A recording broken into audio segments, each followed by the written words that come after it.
지난 주일 필리핀 단기 선교 다녀오고 나서 필리핀에서 사역을 하다가 괴한들에게 피살된 조태원 선교사님에 대한 말씀을 전해드렸습니다. 그 딸이 통역을 해서 제가 너무나 참 감동을 받았던 그 말씀을 좀 전해드렸는데요. 참 조태원 선교사님 이 선교지에서 교환들에게 피살을 당했으니 그 가족들의 고통, 슬픔이야말로 얼마나 컸겠습니까? 심각한 외상후 스트레스 증후군으로 정말 감당할 수 없는 그런 시간을 보냈었다고 합니다. 그런데 그럼에도 불구하고 그 가족들은 여전히 현지에 남아서 그 선교사님의 사역을 계속 이어가게 됐습니다. 근데 그러던 중에 이제 코로나가 닥치게 됐죠. 이 코로나 때에 둘째 딸인 예은 양이 그만 왼쪽 그 폐 아랫부분이 심하게 손상이 돼서 아주 위중한 그런 상태가 되었다고 합니다. 필리핀에서는 도저히 치료할 수 없는 그런 상황이어서 한국으로 이송해 와야 되는데 문제는 비용인 것이죠. 이 소식을 들은 순천의 화평교회라는 곳에서 긴급 대출로 1억 5천을 대출받아서 에어 앰뷸런스, 그 헬기 앰뷸런스겠죠. 그것을 이제 임대해가지고 가족들을 급하게 한국으로 이송을 해오게 됐습니다. 그리고 교단 차원에서 또 모금을 해서 치료비로 약 2억 원 가까이를 또 가족들에게 전달을 했다고 합니다. 현지 의사가 동행해야 될 정도로 아주 위급한 상황이었고 또 한국에 와서도 최소 3개월에서 6개월 정도는 치료를 받아야 된다라고 했었는데 그런데 또 하나님의 은혜로 단기간에 아주 빨리 치유가 되고 완쾌가 될 수 있었습니다. 이런 걸 보면서 사각지대에 놓인 그 선교사님의 가족들에 대해서 참 이 성도들의 세심한 관심과 기도의 지원이 이러한 기적을 가능케 했다라는 얘기를 하고들 있습니다.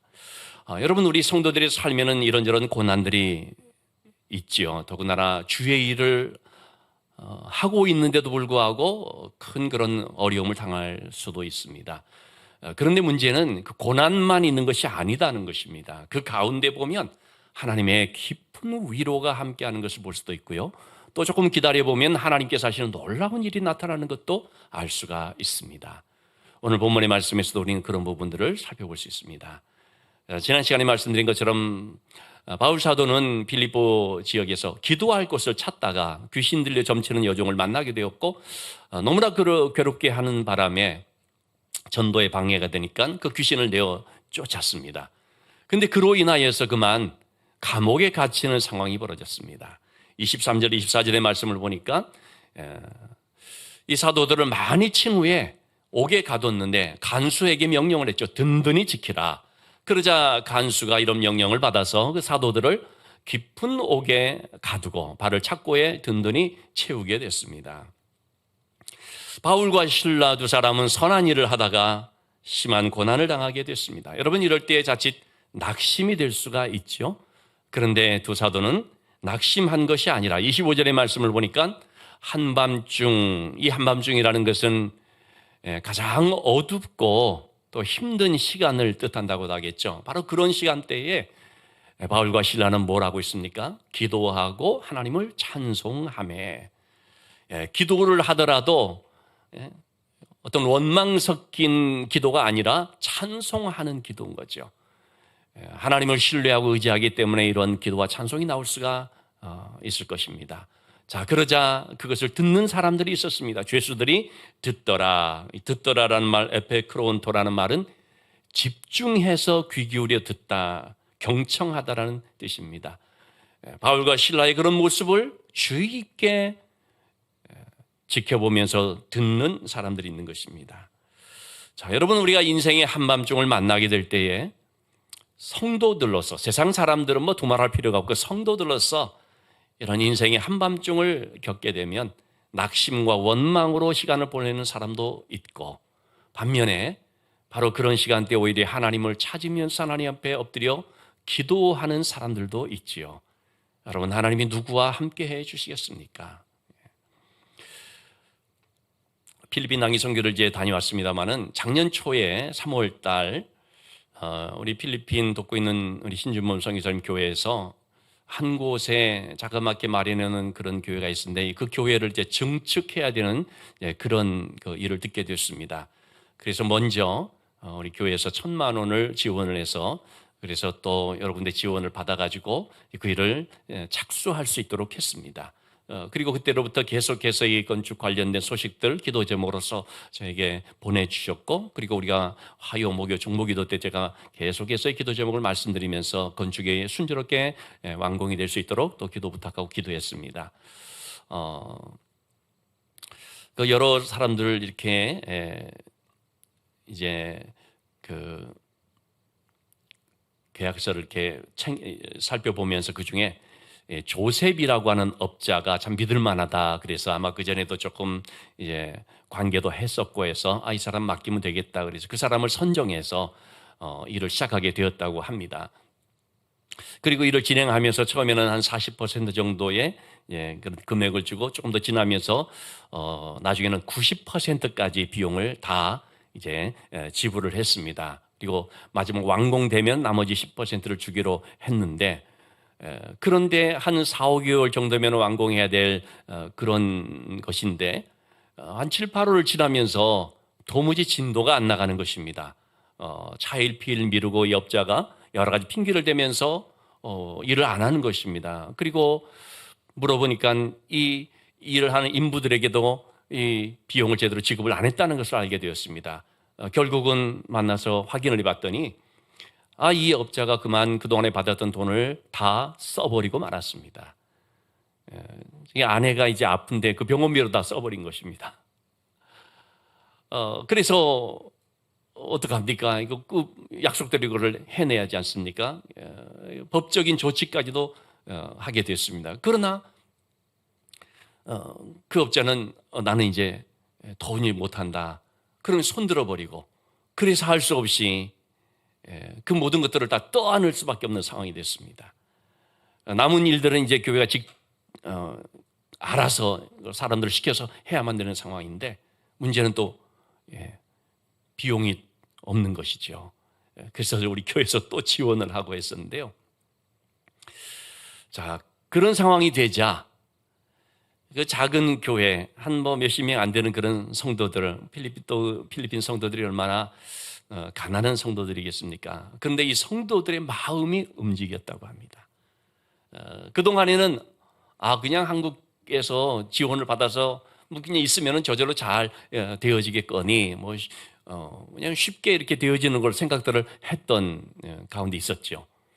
그런데 막상 이런 상황이 되자 성도들 또한 모여서 기도하기 시작하더라는 것입니다. 그래서 지난번에 갔을 때 얘기를 들어보니까 정말 성도들이 열심히 모여서 기도하면서 매주 헌금을 했다고 합니다. 필리핀 성도들이 참 그 없는 살림에 그 헌금을 한다는 것이 쉬운 것이 아니죠. 물론 헌금을 했다 할지라도 얼마나 많은 액수가 될지는 모르겠습니다만 어쨌든 그런 마음을 가지고 그렇게 간절함으로 또 헌신을 하게 되더라는 것입니다. 그래서 마침내 완공을 하게 된 것이죠. 그러니 그 어려움을 당하면서 마음이 하나가 되어서 기도하는 가운데 이렇게 완공이 되니까 얼마나 감격적인 예배를 드리게 됐는지 모르는 것입니다. 고난을 당했을 때 그걸 통해서 기도의 시간으로 삼는다는 것, 그것이 하나님께서 함께 해주시는 비결이 되는 거죠. 바울은 그런 고난의 때에 하나님을 신뢰하고 의지하면서 기도했던 것입니다. 자, 그러자 무슨 일이 벌어졌습니까? 26절 말씀에 나오는 것처럼 갑자기 큰 지진이 나서, 이 갑자기라고 하는 것은 하나님이 개입하시는 것을 말하는 거죠. 지진이 나서 옥토가 다 움직이고 문이 다 열려버렸고 사람들이 매여있던 것들이 다 벗어지게 됐습니다. 자, 근데 문제는 여기서 문이 다 열렸지 않습니까? 나가려고 하면 얼마든지 나갈 수 있는 상황이 됐죠. 근데 이렇게 문이 열린 가운데 바울과 실라는 어떻게 했습니까? 나가지 않았습니다. 그냥 그 자리에 머물러 있었던 것입니다. 여러분, 우리는 그런 생각을 할 때가 많이 있죠. 문이 열리면 곧 나가라는 뜻이다. 너무 우리 중심적으로만 생각할 때 그렇게 돼버리죠. 근데 여러분, 아무리 문이 열려도 나가라 해야 나가는 것입니다. 하나님이 말씀하셔야 그래야 되는 것입니다. 철로역정이라고 하는 아주 참 귀한 소설 신앙 서적이 있지 않습니까? 존 버년이라고 하는 사람이 썼습니다. 그는 청교도 신앙을 가졌는데 당시 영국 국교는 그게 아니었습니다. 국왕이 영국 국교를 따르지 않고 청교도 신앙을 가졌다는 이유로 이 존 버년을 감옥에 가뒀습니다. 12년 동안을 수감 생활을 했습니다. 그때 쓴 불후의 명저가 바로 철로역정이라고 하는 귀한 책입니다.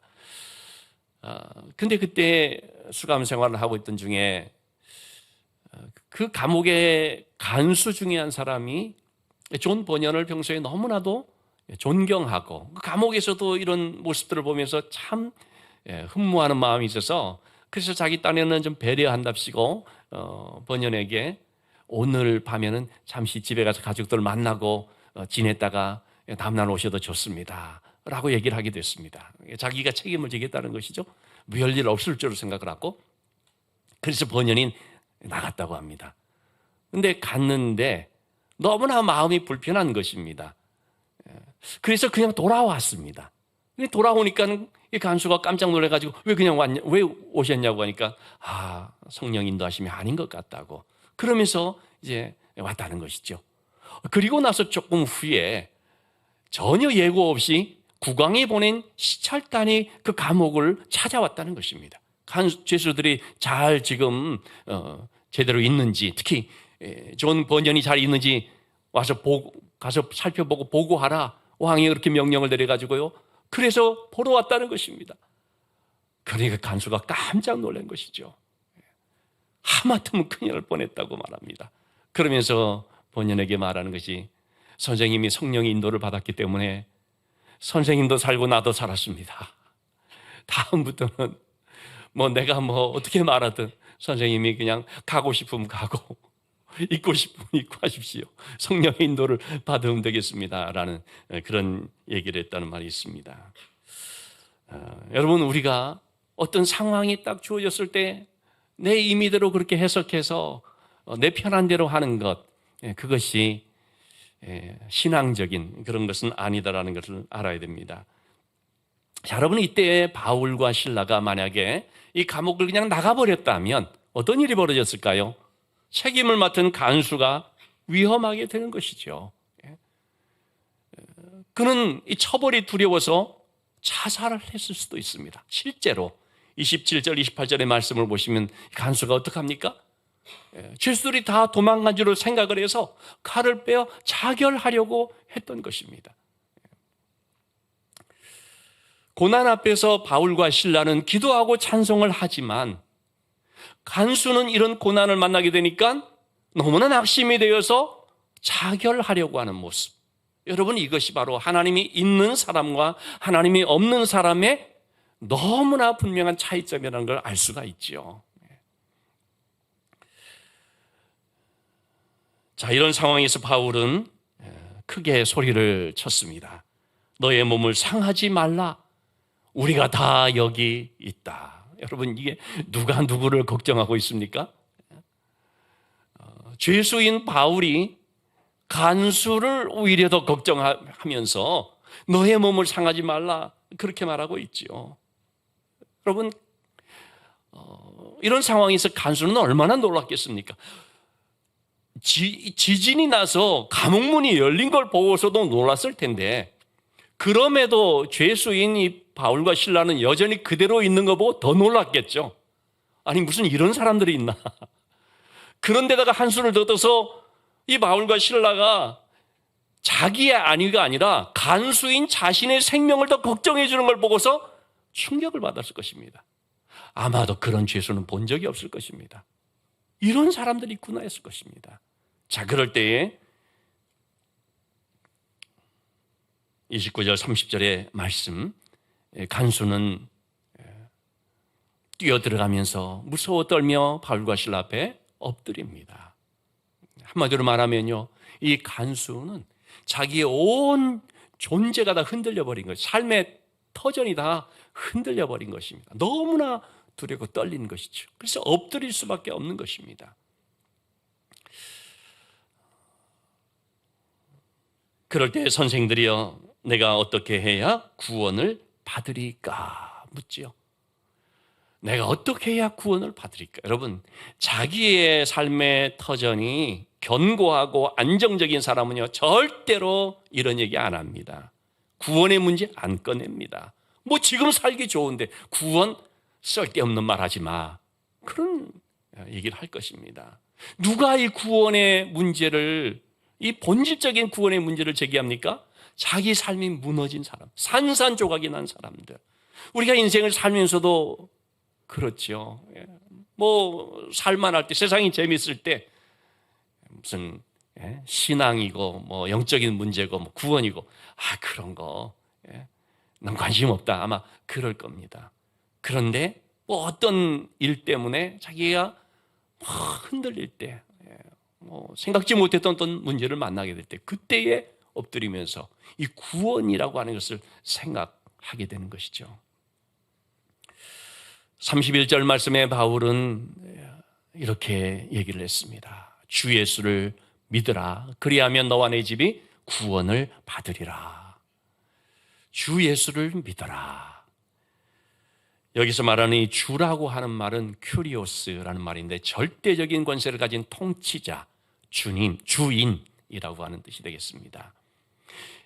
이 큐리오스라는 말에서 독일어 키르케라는 말이 나왔고, 이 키르케라는 말에서 영어 처치라는 말이 나왔습니다. 교회라고 하는 이 말이 바로 여기에서 이렇게 나온 말이라는 거죠. 자, 여러분, 그동안의 간수는 자기의 큐리오스, 자기의 주인을 누구로 삼았겠습니까? 로마 황제였습니다. 로마 황제가 자기의 통치자이고 로마 황제가 자기의 주인입니다. 그에게 충성을 다하고 그를 섬기는 한 사람이었을 것입니다. 그런데 바울이 하는 말이 뭡니까? 이제 당신의 주를 바꾸라라는 말입니다. 누구로 바꾸라는 것입니까? 예수 그리스도로. 예수 그리스도를 당신의 주인으로 영접하라 라는 말입니다. 여러분, 예수 그리스도는 누구십니까? 그분은 우리를 죄에서 구원하기 위해서 오신 구세주입니다. 하나님의 아들이십니다. 우리를 하나님의 나라로 인도하시는 길과 진리와 생명이 되신 분입니다. 그를 믿으면 구원을 받습니다. 29절, 32절, 34절의 말씀에 바울은 이 말씀을 간수와 그의 모든 가족들에게 전하게 됐습니다. 그러자 간수와 그 가족들이 말씀을 영접해서 세례를 받고, 그리고 그 구원이 가정에 임하게 된 것을 보게 됩니다. 구원의, 이 고난의 밤이요, 구원의 밤으로 바뀌어지게 됐습니다. 하나님께서는 이 한 가족을 구원하시기 위해서 바울과 실라를 바로 그 깊은 감옥으로 보냈던 것을 알 수가 있습니다. 사람들은 이 사도들이 전도를 하지 못하게끔 옥에 가두었다고 생각을 했는데, 참 놀랍게도요, 그들은 그 갇힌 옥에서 오히려 간수와 가족들을 전도를 해서 구원을 받게 한 거죠. 여러분, 바로 이런 것이 하나님께서 행하시는 놀라운 그런 신비로운 일이라고 할 수 있습니다. 우리 인간의 생각을 완전히 뒤집어 놓는 그런 하나님의 반전의 어떤 드라마라고 말할 수가 있는 것이죠. 하나님은 죄로 인하여서 죽음의 감옥에서 아무 소망 없이 죽을 수밖에 없는 그런 우리들을 구원하기 위해서 하나님의 아들 예수 그리스도를 이 땅에 보내어 주셨습니다. 그래서 이제는 누구든지 주님을 믿기만 하면 구원을 받고 하나님의 자녀가 되게 됩니다.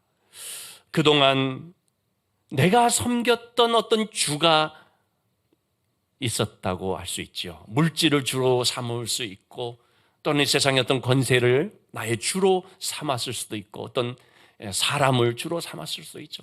이 주를 우리가 바꾸어서 예수 그리스도를 나의 구주로 영접하면, 그러면 누구든지 구원받는 역사가 있는데 나만 구원받는 것이 아니라 나를 통해서 이 복음이 내 가족에게 전해져서 그를 믿음으로 말미암아 구원받는 역사가 나타난다는 것입니다. 그런데 여러분, 구원, 믿음이라는 것은, 이 믿음은 구원을 받게 하는 것인데, 근데 이 믿음이라는 것은 여러분 가짜도 있습니다. 진짜 믿음이라야 그것이 구원의 역사가 있는 것이지, 가짜는 아무런 그런 능력이 없고 아무런 일이 일어나지 않습니다.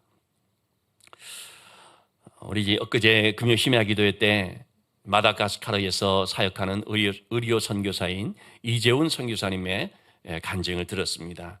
이분은 외과 의사로서 2005년부터 이 마다가스카르 오지를 다니면서 이동 진료를 하면서 사역을 하는데, 총 행정구역이 22개가 있는데 그중에 20곳을 찾아다니고 무려 다닌 거리가요, 지구 5바퀴를 돌 정도의 거리였다고 합니다. 그러면서 만나는 환자 수만 해도 6만 명 넘는 환자를 돌봤다고 합니다. 그래서 전혀 이 의사라는 것을 들어보지도 못하고 약이라는 걸 써보지도 못한 그런 오지에 있는 사람들이 막 그냥 낫기 시작하고요, 예수 믿기 시작하고요, 교회들이 막 몇 군데 세워지고요, 그런 것들을 우리가 간증을 통해서 봤는데, 이분이 처음 교회를 나간 것이 아무도 믿지 않는 집안에서요, 자기 혼자 5살 때 교회를 나갔다고 합니다.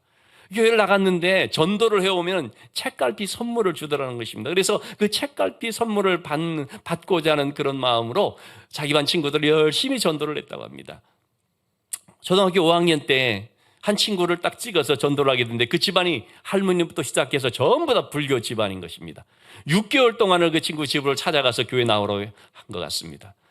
하도 그걸 보고서 보다 못한 그 어머니가 이렇게 말을 했다는 것입니다. 재훈이가 하도 불쌍하니까 한번 교회 나가주라. 그래가지고 친구가 교회를 나왔다는 거죠. 근데 이렇게 나온 친구가 정말 예수를 잘 믿게 되면서요, 좋은 신앙의 친구가 되었다고 합니다. 그래서 그 친구하고 내기를 했다고 합니다. 누가 먼저 집안을 전도하고 구원시키나 내기를 했다고 합니다. 그랬더니 이 친구는요, 할머니부터 시작해서 부모님, 자기 형들, 동생들까지 다 교회로 인도해서 다 구원받게 됐고, 자기는 아무도 못했다는 것입니다. 그나마 자기 집안에서 만만한 자기 동생한테 교회 가자고 말했다가 형 하는 걸 보면 내가 교회 다닐 마음이 없다고 그래가지고 상처를 받고 전도를 하지 못했다고 합니다. 중학교 1학년 때 성경을 보는데 사도행전 16장 31절 말씀을 보게 됐습니다. 주 예수를 믿어라, 그리하면 너와 내 집이 구원을 받으리라. 이 말씀을 보면서 하나님 앞에 강력하게 항의를 했다고 합니다. 하나님, 내가 믿는데 어떻게 해서 우리 집안만 이렇게 구원받지 못하고 있냐고 따졌다고 합니다. 그런데 그러면서 뭘 깨닫게 되냐면 자기의 믿음이 가짜라는 사실을 알게 됐다는 것입니다. 자기가 하나님께 대한 믿음이 아니라 사람들에게 잘 보이고 좋게 보이려고, 또는 자기 욕심을 좀 채우려고 가진 열심이었더라. 그것을 깨닫게 됐다라는 것입니다. 그래서 진짜 믿음을 가져야 되는구나 하고, 그런 믿음을 통해서 이제 의료 선교사가 되겠다 다짐을 하고 의대를 가서, 그래서 이렇게 지금 귀한 사역을 감당하고 있는 것입니다. 자, 여러분, 우리는 어떻습니까? 우리의 믿음이 이게 진짜인가 가짜인가 한번 살펴볼 필요가 있지 않겠습니까? 진짜라면 그 믿음의 역사 앞에 사람들이 놀라게 됩니다. 믿음이 무엇인지 우리가 보여줄 수 있습니다.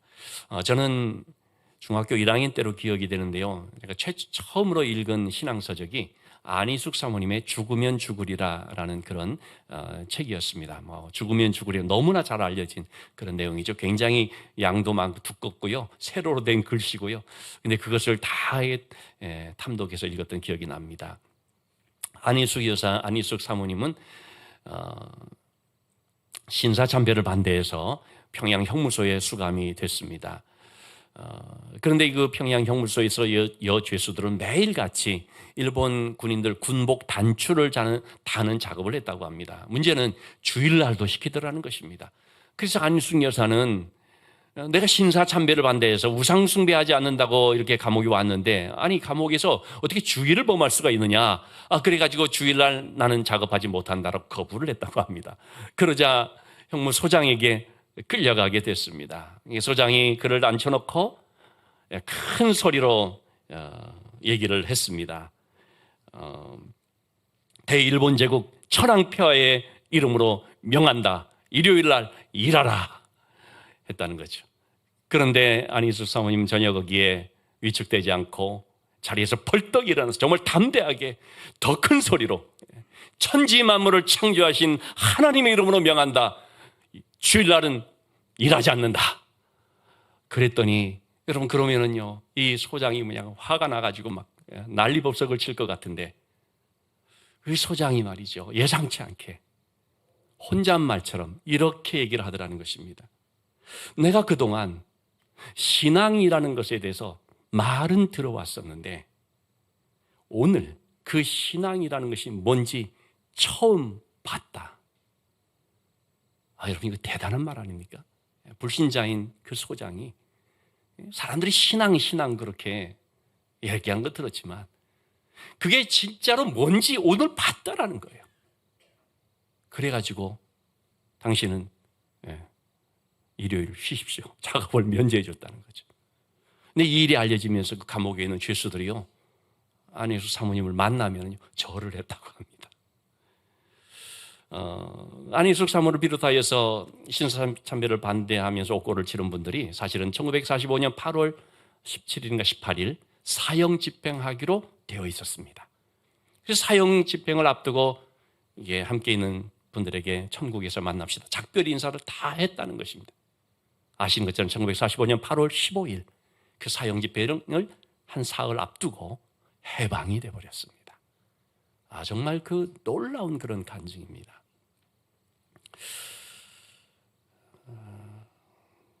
여러분, 우리는 진짜 믿음이 무엇인가 생각해 볼 필요가 있습니다. 진짜 믿음이 나타나면요, 사람들이 놀라고 그 앞에 굴복하게 되는 것입니다. 우리는 신앙생활을 하면서 내 일신상의 안위를 추구할 때가 많이 있음을 솔직하게 고백하게 됩니다. 근데 여러분, 만약에 신앙이라는 것이 자신의 일상의 안위에만 초점을 맞추는 것이라고 한다면, 그리고 또한 어떻게든지 나만 잘 되면 그게 은혜고 축복이라는 생각으로, 그런 가치관으로 산다면 여러분, 그것은 세상 사람들에게 아무런 감동을 주지 않을 것입니다. 세상과 다를 바가 없는 모습, 진짜 믿음은 그게 아니지 않습니까? 정말 그 믿음이라면 구원을 받는 역사가 나타나는 거거든요. 반드시 하나님의 그런 은혜가 함께 있게 되는 것이죠. 여러분, 우리의 믿음을 잘 살펴보면서 남들이 볼 때에 근심할 만한 상황인데 근심하지 않는, 낙심할 만한 상황 같은 낙심하지 않는, 보복할 것 같은데 보복하지 않는, 미워해야 될 것 같은데 미워하지 않는, 여러분, 이러한 신앙의 참된 신앙을 우리가 가짐으로써 세상을 놀라게 만들고 하나님이 정말 살아계시구나라는 사실을 보여줄 수 있는 믿음의 열매들이 우리에게 있어야 할 줄로 압니다. 고난 가운데서 기도하고 찬송하면서 믿음으로 행하는 가운데 하나님의 은혜를 체험하고 또 하나님의 살아계심이 세상에 나타나고 하나님의 영광이 보여질 수 있는 그런 진짜 믿음의 사람들이 다 될 수 있기를 주님의 이름으로 축원합니다.